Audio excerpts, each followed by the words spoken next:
Nama saya Olisa Desa Subayang dengan NIM 4003062065026. Saya dari kelas VTRA.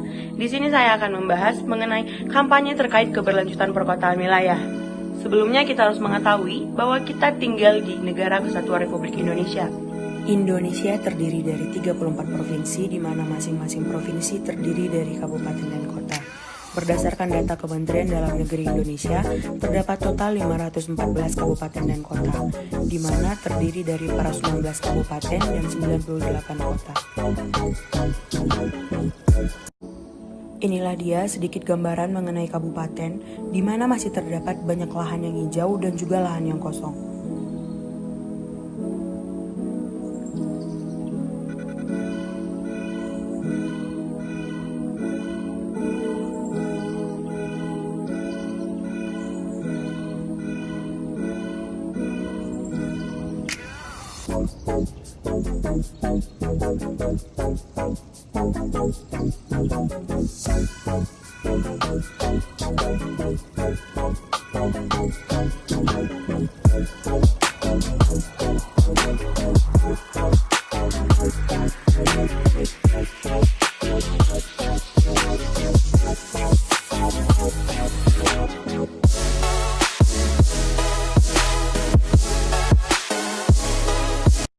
Dan inilah dia penampakan daerah perkotaan, di mana ada banyak sekali gedung-gedung besar, serta tidak lagi terlihat bahwa adanya lahan kosong dan juga lahan hijau.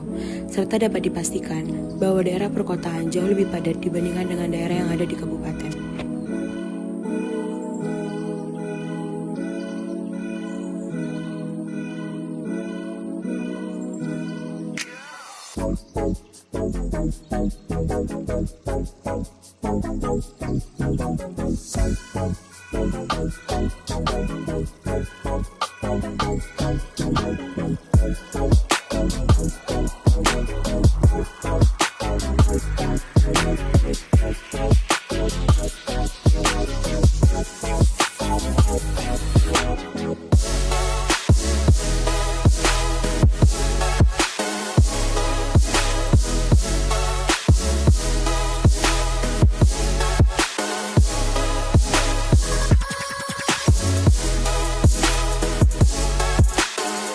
Terdapat beberapa keuntungan kehidupan masyarakat di kota besar dibandingkan masyarakat di kabupaten.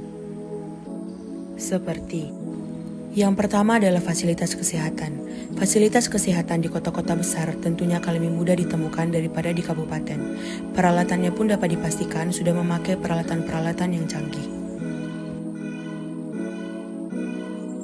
Yang kedua adalah kesempatan kerja. Kota besar biasanya menjadi pusat perekonomian bagi kota-kota kecil ataupun desa di sekitarnya. Yang ketiga adalah fasilitas umum. Fasilitas umum seperti alat transportasi, pasar, mal, terminal, stasiun, toilet umum, tempat ibadah, tempat makan, minimarket, supermarket juga sangat mudah ditemukan di daerah perkotaan. Yang keempat adalah update berita terkini. Berita apapun mengenai pemerintahan, isu sosial, politik, berita public figure terbaru, fashion terkini, dan lain sebagainya akan lebih cepat kita ketahui kabar terbaru. Yang kelima adalah fasilitas pendidikan. Masyarakat kota cenderung sangat mengutamakan pendidikan. Itulah sebabnya fasilitas pendidikan pun akan sangat mudah ditemui di daerah perkotaan. Karena ada begitu banyak keuntungan di perkotaan yang tidak bisa kita temukan di kabupaten, desa maupun kota-kota kecil, oleh sebab itu banyak masyarakat dari desa yang pindah ke kota. Hal ini disebut sebagai urbanisasi. Masyarakat yang berbondong-bondong pindah dari desa ke kota memicu maraknya pembangunan yang dapat berdampak langsung pada kualitas hidup dan lingkungan di dalamnya. Menurut data Kementerian PPN atau Bappenas, sebanyak 56,7% penduduk telah melakukan urbanisasi pada tahun ini.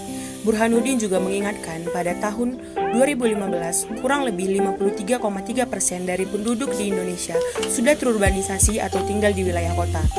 Hal itu, ujar dia, juga berdampak pada meningkatnya kebutuhan akan perumahan di perkotaan, sementara permasalahannya, jumlah tanah di kota relatif sama. di mana sudah kita ketahui bahwa di kota sudah hampir tidak bisa lagi ditemukan lahan kosong, sehingga para urban banyak mendirikan kawasan kumuh. Biasanya titik-titik kumuh di kawasan kota-kota besar tersebut berada di belakang mal-mal atau di belakang gedung-gedung besar, serta ada juga yang mendirikan kawasan di bawah kolong jembatan. Tentu saja hal ini dapat mengurangi bahkan merusak keestetikan kota tersebut. Direktur Pengembangan Kawasan Permukiman Ditjen Cipta Karya Kementerian Pekerjaan Umum dan Perumahan Rakyat, Didit Ahdiat, memprediksi sebanyak 66% penduduk Indonesia akan melakukan urbanisasi di wilayah perkotaan pada tahun 2035 mendatang. Oleh sebab itu, hal ini harus ditanggulangi dari sekarang agar tidak munculnya kawasan kumuh lainnya. Mengatasi hal tersebut, Kementerian Pekerjaan Umum dan Perumahan Rakyat atau PUPR menggenjot program Kota Tanpa Kumuh atau yang biasa disebut dengan Kotaku. Sebagian bagian dari program Padat Karya Tunai atau PKT, hal tersebut juga dilakukan untuk mewujudkan perkotaan dan kawasan permukiman yang inklusif, aman, berketahanan, dan berkelanjutan.